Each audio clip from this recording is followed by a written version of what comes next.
This is the Ninja's Way podcast, where we talk all things ninja industry, ranging from top-tier athletes to the local ninja entrepreneur. Listen to their journey to success as they conquer obstacles in ninja and in life. This is the Ninja's Way.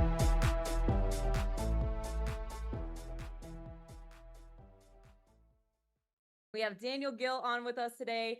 He is a multi-American Ninja Warrior, been on the show multiple times. He's also building his own personal brand as an entrepreneur off of the ninja industry. So we're going to talk with him today about all of things ninja. So Daniel, thanks so much for being on with us today. Thank you, Allie. Good to be with you, Jake. I'm excited to get to be with both you guys today and share my story, talk all things ninja, and have a great time. Make some good memories. I want to add to that, he's also a singer, which you rocked the national anthem. That was super impressive. And then followed up with the prayer. That was one of the highlights of UNA for me, actually. Yeah, no, it was really exciting. I come from a background as a singer, and they still talk about it too on the show each year that I've been a worship leader for a number of years. And so when I came out to do UNAA last week, one of the directors, Bob, he was like, "Hey, would you mind singing the national anthem?" And I was like, "Sure, absolutely." He's like, "And also afterward, can you do an opening prayer?" And I was like, "Dude, I would be honored, it'd be a privilege, and I will give it my utmost." And it worked out really well both days that I was able to do the national anthem and opening prayer, and it was great just to get to be there for so much more than just competing in the actual competition and event. So really a great experience. And I was able to have a lot of people come up afterward and just encourage me and support me and tell me, whether they meant it or not, that I did a good job. No, you did. You rocked it. Great job with that too. Yeah. And while we're on the topic, let's hop right into that. You've been very outspoken about your and how that kind of interacts with ninja. So how do you feel like those two worlds combine? And tell us a little bit about that. Yeah, gosh. I mean, that kind of goes back to even before I even did American Ninja Warrior at all, or any form of OCR. I was in full-time ministry, basically. I was going to a 2-year Bible college in Houston, Texas, where I live. And at the time, I was traveling on world missions all over the globe: Bulgaria, Japan, Malaysia, Honduras, and Rome, and all these places. And I was like, man, I could very easily see myself going into full-time ministry, whether as a pastor of a church somewhere, or maybe as a full-time worship leader at a church, or maybe even as a missionary overseas, because I love the travel, I love the cultures, I love just bringing light and hope to an otherwise dark and hopeless world. And so during that season of my life, then lo and behold, a friend of mine at that Bible school said, "Hey, I work at a gym you might be interested in." Come to find out, it was the only gym in Houston at the time that was training for American Ninja Warrior. Started doing that and was like, okay, I'll use this as ministry, and I'll be an encouragement, be a light, and use this as a platform of ministry, quote unquote. And almost 12 years now later, it's just been, I've seen great success. I think that's because I've done my very best, though imperfectly, to put God first in all of my endeavors, whether athletically, entrepreneurially, in all of my relationships. And I try to do right by others, and there's a lot of good reciprocation that comes from that. And just a platform of Ninja Warrior, in each season that I compete, I put Kingdom big and bold across my chest, because as much as I am known as an athlete, I don't exist to build up a sport or build up my own name. I exist to build a kingdom that I belong to, and that's, as a Christian, like the kingdom of God. So that my faith is so much more than just my brand on Ninja Warrior. It's an identity that I have. And so that's whether I'm competing or training or speaking or authoring books, like whatever I'm doing, like I'm the same person in every facet, every capacity of what I do. I love that. Thank you so much for sharing that with us. And I also personally see ninja as my ministry. And it's this like Trojan horse, as it is, of we can give kids Christian values through ninja and help them learn these life skills, being able to face failure and build confidence. And that also opens up the door to be able to share the gospel with some of these kids. And that's what I'm in it for. Yeah, that's awesome.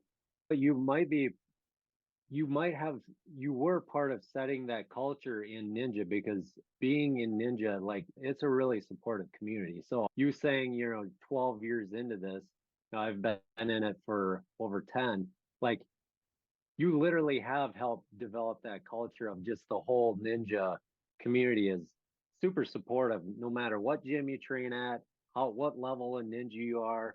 Like that, you saying that, you probably helped build that vibe. Yeah, I think you're right. And not just me. Like here I am. Like, I'm on the podcast right now, but there have been so many others too that not only came before me, but have also come alongside me to say, hey, yeah, we're part of a niche group of quasi athlete slash reality television stars. I said, but we've been given an opportunity to use this platform to encourage, to inspire, to uplift, to model to others who are watching this show, whether they're kids, teens, adults, whether it's boys or girls. We want to try to use this platform to benefit those that are watching. And so if we succeed and hit buzzers, awesome. We're going to do that, lift up our hands and showcase what hard work and training rewards you. But also the times that we fall or fail or slip or make a mistake, come up short in whatever way, that, hey, guess what? You don't always get what you want in life. There are going to be obstacles that you'll face that will knock you down. And in those moments of weakness or defeat, you still have an opportunity to be an example and a role model, to get back up, to still have a smile on your face or say, yeah, that was not the plan. I am bummed out. These emotions are real, but this doesn't define me. It doesn't define my future. And I'm going to showcase what it looks like to get back up and hopefully get another opportunity and do better next time. And so to get to have that be like one of the main messages as an athlete is awesome. There's so many athletes that have that same type of mindset, same type of attitude, and try to use that platform. Now, obviously, not everybody has that. You get people who jump out of the water cursing, swearing, angry, upset, and that's where they're at. But I think the majority, by and large, that the community has showcased over these years is that we want everybody to do their very best. We understand the blood, sweat, and tears that go into training. We know that if you fall or fail, you have to wait another year for the next opportunity competing on the show. And so we understand, especially as athletes, how high the stakes are. And therefore, we don't want others to feel the devastating loss that can be failure sometimes. And so that's why we run alongside each other. That's why we cheer so loudly. That's why we celebrate no matter how many people hit the buzzers. We want everyone to do their best. And so to be a part of that type of community is amazing. Agreed. The new format that American Ninja Warrior just released last week of the shift from individual multi-stage competitions to now speed courses. How do you feel about that as an athlete? Do you feel like it's a progression of the sport? Do you feel like it's a regression? Man, I was really shocked to find out about the new changes for the upcoming season, and just in a nutshell, they're going back to some of the older days where there is a 6th obstacle qualifier course, just like there's always been, but then going back to a semifinals having 10 obstacles where it's an extension of the first course, which is really cool because that's what it was like most of the years that I began competing as an early athlete in the sport of ninja. And so that's really cool. You get to showcase your endurance again in an earlier course. But then in the national finals, no longer having stages 1, 2, 3, or 4, but it all be side by side, head to head races and multiple races at that.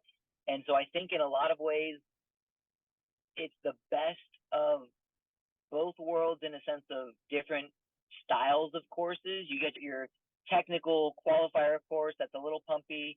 You get your much more endurance-based semifinals course with 10 obstacles ending with some type of spider climb, really separating the endurance-based athletes from the speed-based athletes, and then going to the finals where it's all head-to-head competition.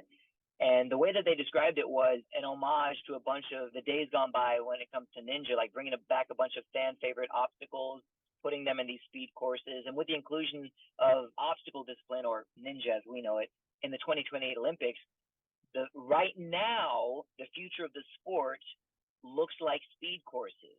Now, that's not to say that we will not also adapt technical courses or endurance-based courses, right? I see that future looking more like the Olympic sport of rock climbing, speed climbing, top roping, and bouldering, three totally different disciplines, all under the umbrella of rock climbing.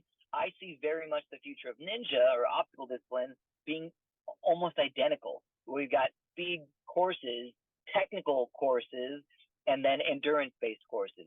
So I think what American Ninja Warrior is doing for this upcoming new season that they're going to film is going closer to what we see the sport already turning into with these speed courses, but then eventually branching out and having those three different focuses. In my opinion, I think that's what we're going to see. I think we're seeing that now that the sport has grown over the past few years and over the past 10, 14 years, where it's getting to the point where you're getting the first generation athletes, true first generation, and then popular seasoned ninjas like yourself and champion. But as people train ninja and they get to the higher levels, they start to figure out what type of courses they do. And I feel like we're at that point now where there is that opportunity for just the speed courses, or it's the technical, or it's the endurance. And these ninjas are drawn to certain competitions. And now it's starting to kind of branch out, like you're saying, that climbing component of different disciplines. And so ninjas can find success where their strengths lie rather than just, nope, you're a thinker, you like the technical courses, but you're going to run a speed course and that just throws their style off and it's not as comfortable. So I feel like that, like you're saying, that is a progression and it will help grow the sport because more people can focus on what their strengths are. Yeah, no, I totally agree. Like right now, the sport of ninja, you have to be an all-around athlete. Whereas even my friends that were involved with the 2020 Olympic Games, or 21, I guess, when they had it, which included rock climbing, they did not have individualized sport differentiators between the three different disciplines in rock climbing. If you were a speed climber, you still had to perform well in the bouldering and like top roping. And so it was really difficult for them because that last time that they had it, you had to be an all-around athlete, which made it difficult because the all-stars in certain bouldering or top roping did not get to shine as well as they could because they had to do other disciplines that they weren't prepared for. So right now it's similar with Ninja Warrior. Like you have to be really fast, you have to be super technical, and you have to have great endurance if you really want to set yourself apart currently. But I don't think that's going to be how it always is. In fact, we're even seeing one league in particular is doing like tag team style competitions where there is a speed course, there is a technical course, and there is an endurance course. And so we're seeing people try to do right by the sport, and where I think ultimately it will go, I think it's just a matter of time and the right opportunities opening up, the right investors, the right sponsors and things like that. And it's just, I think time will tell in the best of ways. Do you have a particular skill or niche of that you personally like training in? Oh gosh, I've always loved speed, always. And I've always loved the technical elements as well. I think just the way that my brain works, when I first started doing ninja, I always could, at least in my head, I was like, I know what my body needs to be in positionally in order to progress or in order to continue the flow, the motion without wasting the necessary swings or unnecessary time or energy. Endurance, again, up until this point, I've had to be an all-around athlete, but I'd say my focus is my natural gifting and skill set would be more speed and speed and technique. You are an entrepreneur as well as being a big time ninja. Right now, the prize money and the actual like income you can create with ninja is not really there unless you're building your own personal brand. So, what are some of the methods that you've been able to leverage with being an entrepreneur and being able to do this full time? Yeah, and I wish I could say that it was the plan all along, and I had my 3, 5, and 10-year plan, and everything worked out perfectly. No, this honestly, I am so much more of the mindset of just working as hard as you can with what is right in front of you, and then keeping your eyes open for the opportunities that will present themselves given time. The first 6 years I was competing on American Ninja Warrior, it was just, I want to win the million. I want to train hard. I want to use the platform. This is awesome. What a dream come true. How many people have the opportunity that I do to do this TV show and do really well at it too? But then along the way, I began to get all of these additional opportunities where schools would reach out and say, hey, we see you on the show. We love your positivity. Can you come talk to our students about overcoming obstacles? I began to do that often. And then I would have like churches say, hey, we see that you're the Kingdom Ninja. They say that you're a worship leader. We've looked into you and your faith background. We would love for you to come and share your testimony or preach the gospel to our students or our congregation or an outreach event that we're doing. And I began to do that. And then with the, I think, over 300 ninja gyms across the US, not to mention abroad in other countries, I began to have ninja gyms reach out and say, hey, we see that you're not only an incredible athlete on American Ninja Warrior, but you're also a coach. And, you know, we just opened a gym, or we're trying to, you know, train our coaches on just the sport of ninja that's still in the Wild West when it comes to standardization and training techniques and things like that. Would you come and work with our students and athletes over a weekend? So next thing I know, I'm finding myself booked out like 3 weekends a month to go do any of these different types of events. And with that, then got the opportunities to, with a publishing company, reach out and say, hey, we see your success. This was just a couple of years ago. So this one I've been competing for 8 years or so. And they said, hey, we would love to do a book deal with you. We'd like to get your biography out there. And especially as a faith-based athlete, we want you to talk about not just your experiences on the show, but like physical, mental, and even spiritual health and wellness, Daniel, because we've seen longevity in your life.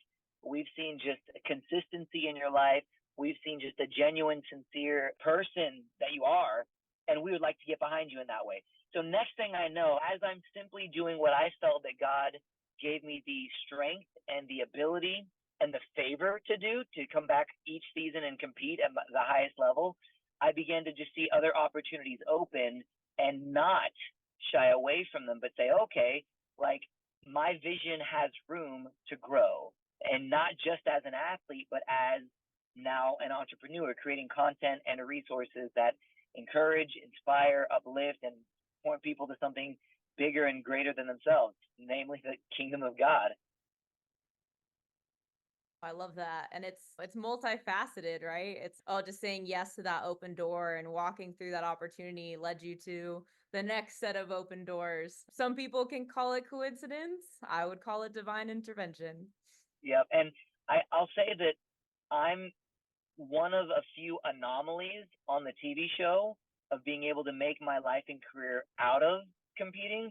I would say 99% of the other athletes that compete on the show already have full-time jobs or careers, and that ninja is just a part of their life, which makes for an exciting story to watch on TV.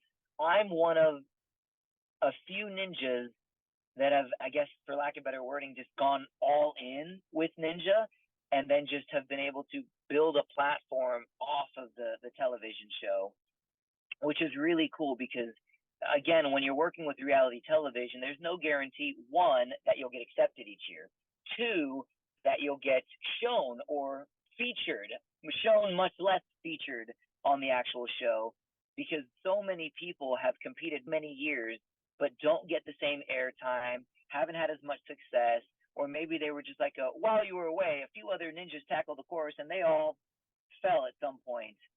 And so for me to have been able to have the success that actually warranted the platform that I have and the opportunities from that, man, it's truly like a gift. Literally, I think, again, I'm like divine intervention, like, okay, God, I feel like I am doing what I've been put on this earth, at least in this season of my life, to do.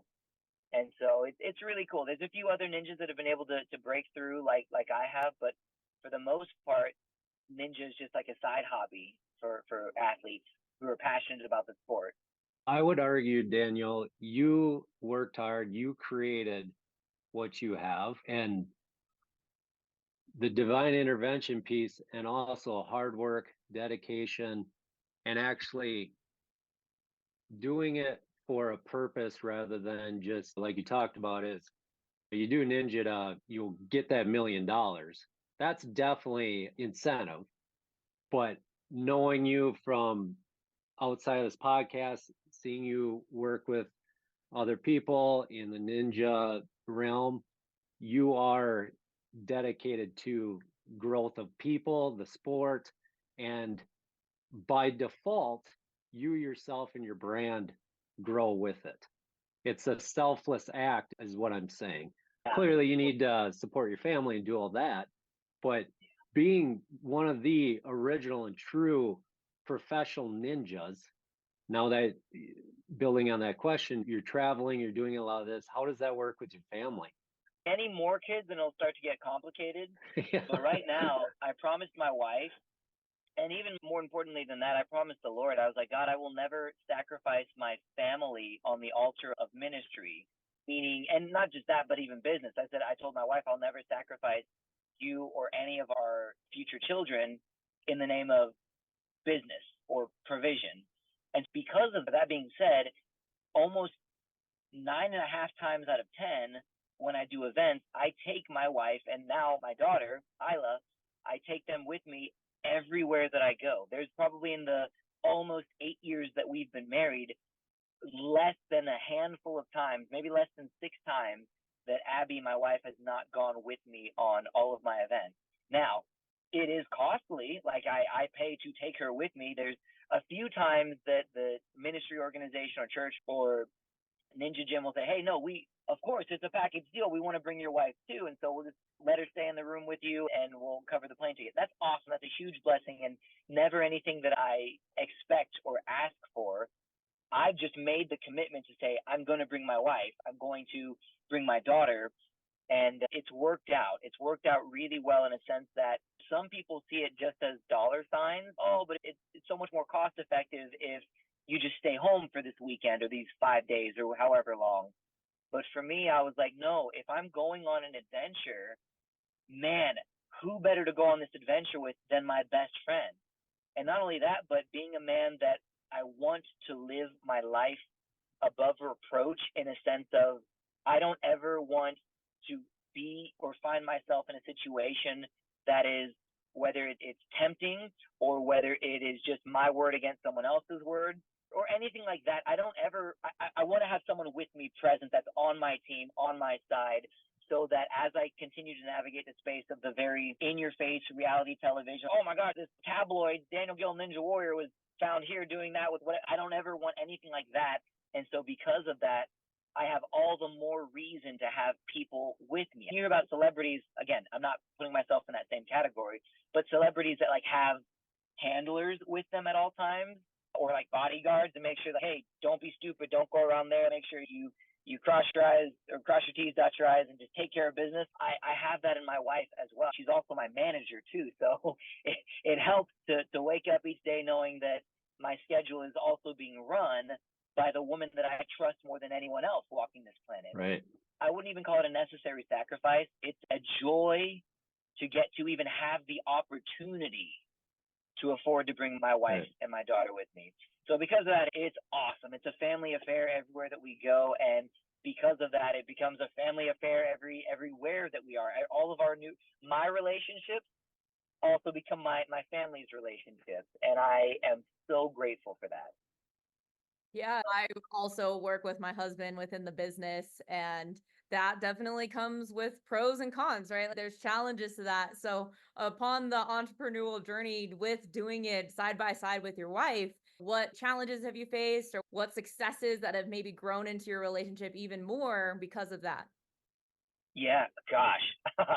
I'll say right off the bat, just communication. It's interesting. I have friends and peers that their marriages are good, but I guess the amount of time that you spend away from your spouse is, I guess the easiest way to put it is it's time that you could otherwise be spending with them. And not everybody can do that. But for me in my life with my wife, we've gotten really good at communication.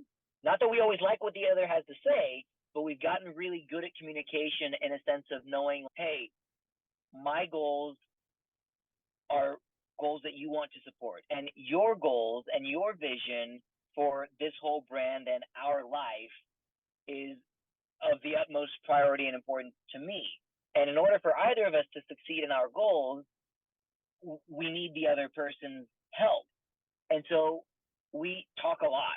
We talk all the time, like all day, every day. And I think because of that, even though we've only been married like almost 8 years, I feel like we have supercharged and like fast tracked our marriage into arguably the decades just because of actual time spent together on the good days and the bad days. So for me, like when it comes to even like social media posting, I'll have an idea and she's, no, that's a bad idea. We got to do it this way. And I'm like, oh, why? And sometimes we get passionate about the things that we want, especially when it's ideas that we have. But after all these years, I'm like, as good as I think my idea might be, I'll be darned if your idea isn't always better than mine, always with better results. And dang it, okay, I'm sure, let's do it. So now I get to the point where I'm like, okay, here's my idea, here's my thoughts, here's my video, here's my edit. Now take it and do with it what you want, post it however you like. You got the green light. And so, or whether it's like planning events or whatever, making sure that the goal is less about being right and more about being on the right path. And so that's been a joy, even through facing the challenges of just not always agreeing with the person that you love the most, which is fine. As much as we have in common, we don't have absolutely everything in common, my wife and I. And I love how she sees things from a different perspective that I do. She sees things that I miss or that I'm intentionally blind to, and vice versa. So we get to be the best for each other, again, through the lens of what are our goals, what is our vision, and what are the steps that we've already decided need to be taken to get to those goals. And it's been really cool. It's been so cool to get to grow with the person that I truly believe is like the greatest gift that I've got on this planet, which is my wife. If it's any consolation, Daniel, my significant other usually doesn't let me post most of the stuff I want to. So they're like, yeah, don't post that. But on that note of you guys being on the road, being the professional ninja, you still actively compete as much as you can. How do you deal with training? Gosh, you deal with it as best you can. Like for me, it's the decision again, because I'm one of the few anomalies on American Ninja Warrior where my life and income come from events. Like 4 or 5 years ago, it became a question of, okay, do I want to spend my weekend spending money and traveling to events, signing up, paying the fees, paying to eat, paying to stay somewhere, hoping that I win or do well enough to come away with some money? Or do I spend my time promoting myself or building up upon the relationships that I've got and actually perform a service somewhere for somebody and actually get paid to pay the bills and pay for my family? And it became a very easy answer. I was like, no, I've got a wife and hopefully children on the way at the time. This was a couple of years ago. I was like, there is no question where I need to prioritize my weekend or what I need to do. Now it's just a matter of how do I make it work for the days, the competitions that I do compete in. And I prioritize the television show, and the television show competition is a lot different than what most of the leagues are. Just different in terms of size, different in terms of obstacles, different in terms of rules. All of it's in a lot of ways very different. And so I prioritize the television show, making sure that I'm strong enough to perform well there. But then anytime I compete elsewhere, it's just more of a matter of convenience, making sure that I'm still stacking up against some of the best, that I'm still able to perform, even though I'm traveling 3 weekends a month and just taking whatever grip or pull up or exercise equipment. I have a whole thing, like a whole bag that I take with me just of my training equipment, and I'll make sure that I try to have my schedule be one that I can still eat well, sleep well, train hard, have time to run a few miles or find a gym that I can train at. A lot of the ninja gyms that I do workshops at, I'll prioritize like a training while I'm there too. So it works out, and you make the best out of any situation that you're in. Is it ideal? No. Ideally, I'd have a big time sponsor come up and say, hey, yeah, we'll pay your bills just like any other professional athlete has. You don't have to worry about anything other than training all day, every day, and being prepared. But we're not there yet as a sport, as ninja athletes. So you do what you can. And when I am home, I'm able to make my own schedule, sleep in, have my normal training routine. So usually that's the midweek. And then Thursday through Sunday, that's when I'm out on weekend events. So you work with what you got, you do what you can, and then you just trust that, okay, my job is to work hard, do my best, and then trust God to take care of the rest. And so far, it's worked out really well. Yeah, you made mention, you were like, oh, I got my training bag. So it got me curious. What's inside your training bag? Great question. Great question. I take my running shoes with me everywhere I go. I love to run, even though I hate to run. I love what running does for you. I'll say that. So I'll run. Let's see. I've got like little silicone grip donuts that I'll use of varying sizes to make sure that I'm still building up at least maintaining the grip endurance that I've gotten. I'll take some pull-up bars that you can just put in a door frame. So I've got a couple of those to make sure that I'm still working on just upper body endurance and lock-off training, or just higher numbers and reps. What else? I've got a whole bunch of like different bands. So I'll work on mobility exercises or rehab. Like I'm rehabbing a annihilated ankle from Japan about a month and a half ago, but I'm doing much better. I'm able to compete again. And so let's see what else. I now got to where I'll take like a portable hangboard type of thing, but not one that you hang on the doorway. It's one that you like strap and you can either use your foot, like a tension type of board. So I'll do that. And then I feel like I'm missing a few things. I got my over-the-ear bone conducting headphones, so I can hear everything else around me when I'm training. Yoga mat, or if I'm like at a hotel, just a towel I'll throw on the floor so I can do my core training and core exercises and push-ups and things like that. That I know there's a few more items that I am. Oh, I've got different rehab, one of those Acu rings, where it's like a ring that has all little spikes on it. So I'll slide that up and down so I can make sure that my fingers are healthy, getting the blood flow that they need, recovering as well as they need to. And what else? Like juggling balls, I'll juggle a lot to work on my hand-eye coordination. Or like Mr. Ryan Stratus has been selling millions of these things, the little flop balls, where it's like a hand hacky sack. So there's a lot of ways that you can train for ninja that you won't need a course, you won't need a ninja gym, but it translates directly to it. So like high intensity interval training, if I'm at a hotel and they've got a treadmill, I'll try to do like sprinting intervals on that treadmill to mimic the high intensity run that you'll have on just getting to a ninja course. There's all kinds of stuff that you can do. And that's the bulk and the majority of my training bag. And if I think of other things, which I know there are other things that I can't think of right now, I'll toss those in too later.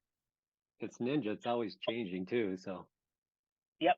I also make sure that I have my supplements, all my different vitamins and minerals that I take on a daily basis, as well as like my bone broth protein, my collagen protein, my like shaker bottle and almond milk, and I make sure that I'm getting the right fuel too after I'm done training. So that's in my training bag as well. Oh, I think there's a lot of cool insights in there for those, and especially with parents that maybe just don't know what they actually need in their training bag to help them. Ninja has shifted a lot, really, in the last 5 years or so, because now we have a whole new generation of homegrown ninjas that grew up in the gym, right? So what changes do you see coming down from the sport as a whole as a result of these kids just getting better?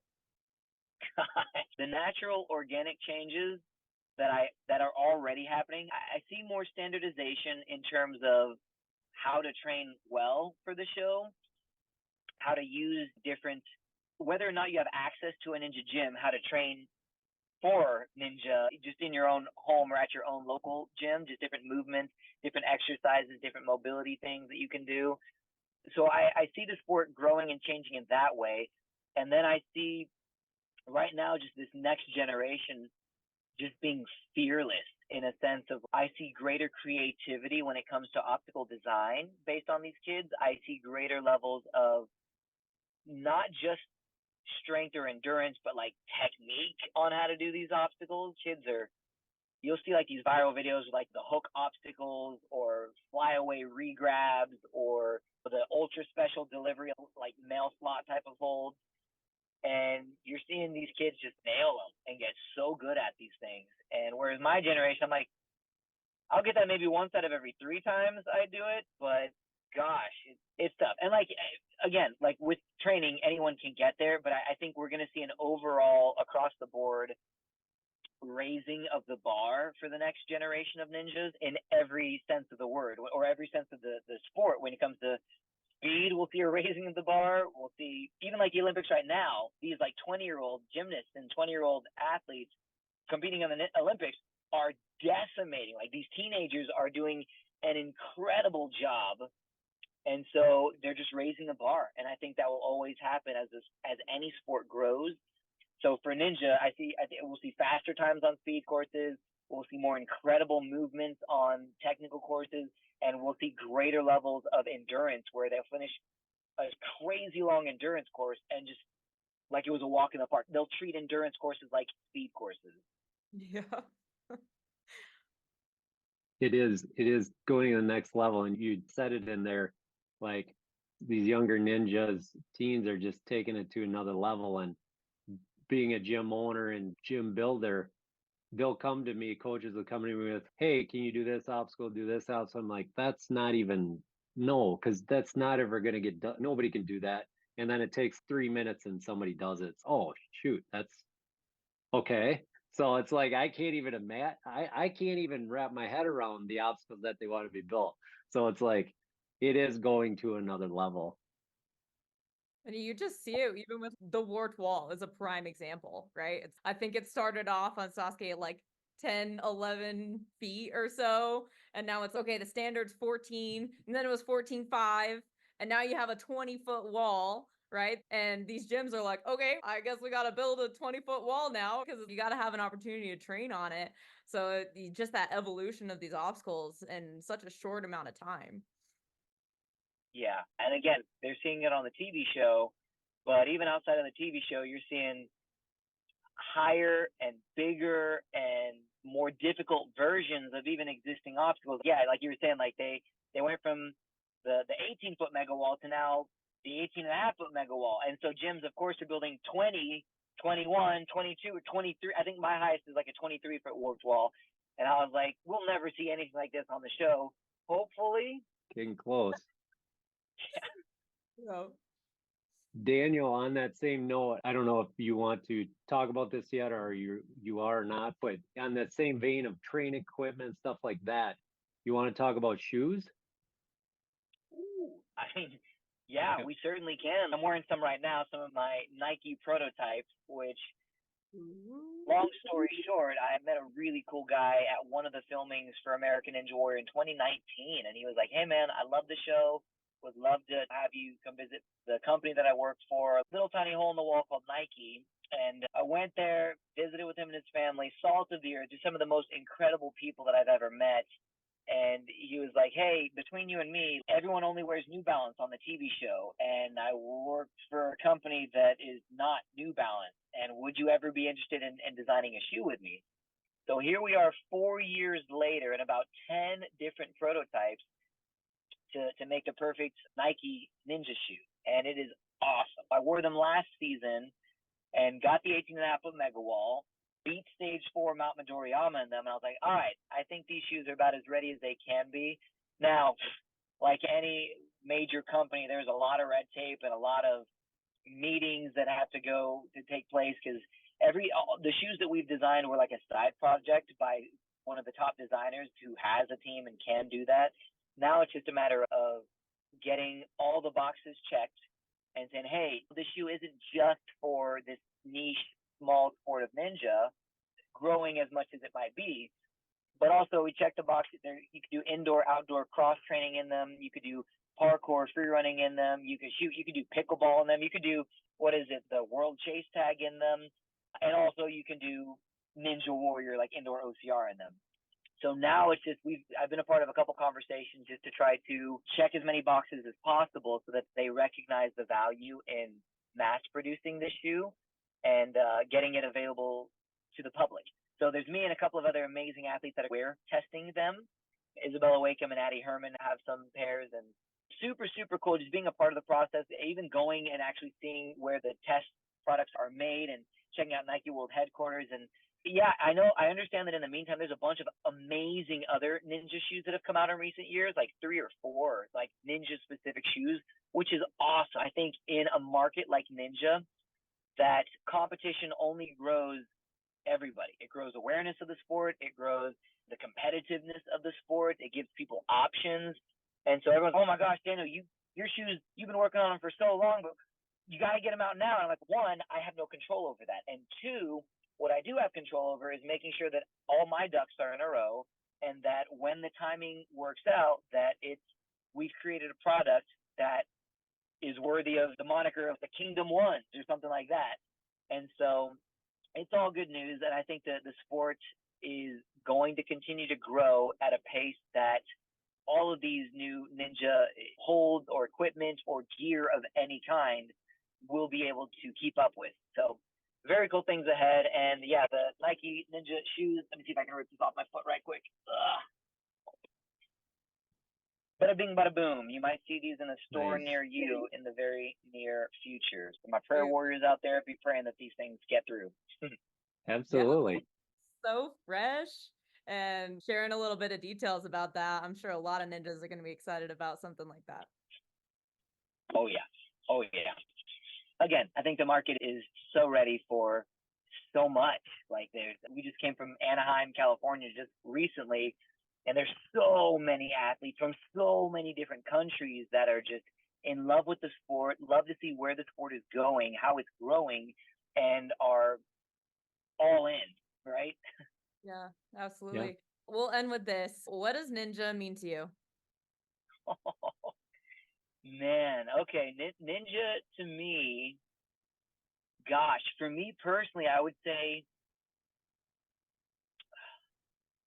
Ninja is one of the greatest gifts that I will receive this side of heaven. And I guess another way to word it is like Ninja is a means to an end for me. Yes, I want to win $1 million. I want to be crowned champion of the actual full stage for all of that. Yes, I desire these things. I desire a longer, even more successful career, but it's just simply just a byproduct, because at the end of the day, every year that I compete, whether I win or lose, fail or succeed, it gives me that much more opportunity to encourage and to inspire and to point people to what I truly believe is the most life-saving and life-changing knowledge that there is out there, that your life has meaning, your life has purpose. You are not an accident, though you might have been a surprise, and that there is a God, he is good, and he loves you. And for me, Ninja and anything else that I do in life is just a simple byproduct of chasing after God. And it's been a really fun one, but if I end up never competing again for whatever reason, that's okay. My identity is not so wrapped up in the sport that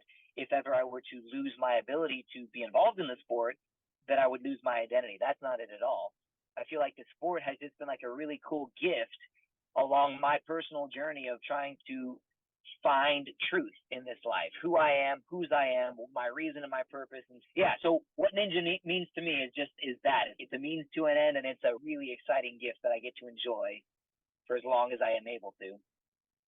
Your impact, Daniel, on the sport of ninja is priceless. I would say that. And the lives you've probably impacted because of that is countless. Keep doing your thing. I promise you I will. Legacy has been one of the greatest words as I'm thinking about my legacy with American Ninja Warrior. Like, how do I want to be remembered? What do I want to be known for?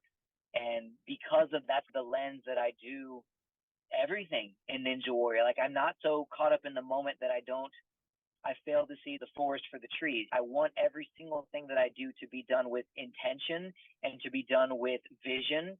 And so I'm living for legacy when it comes to all things ninja related. So cool. Daniel, how can people get involved with you? How can they get connected with you? Gosh, any of my social medias, at Kingdom Ninja, at Daniel Gil. We have a website that I revamped a few months ago, but gil.ninja, I believe. That's where you can find the links to, I think, my upcoming books, which got a new book coming out next month, actually, in just a couple of weeks, like a graphic novel, comic book style. Any of that, or even they can reach me via email. Right now, I'm a free agent, as it were. I represent myself. I'm an independent speaker and contractor, and so they could email me at daniel.gil242@gmail. They can reach me there. If any schools or gyms or churches or camps or businesses or sponsors have any desire to begin a conversation with me, they can reach me there at probably the fastest way would be through my personal email, daniel.gil242@gmail. Hope that helps. And yeah, keep watching. I am on the rest of this season. I think my next episode is August 12th. So check that out. And then I will be on this next season too. So I got a lot of life left in me, got a lot of speed, and I'm going to make the most of it. Daniel.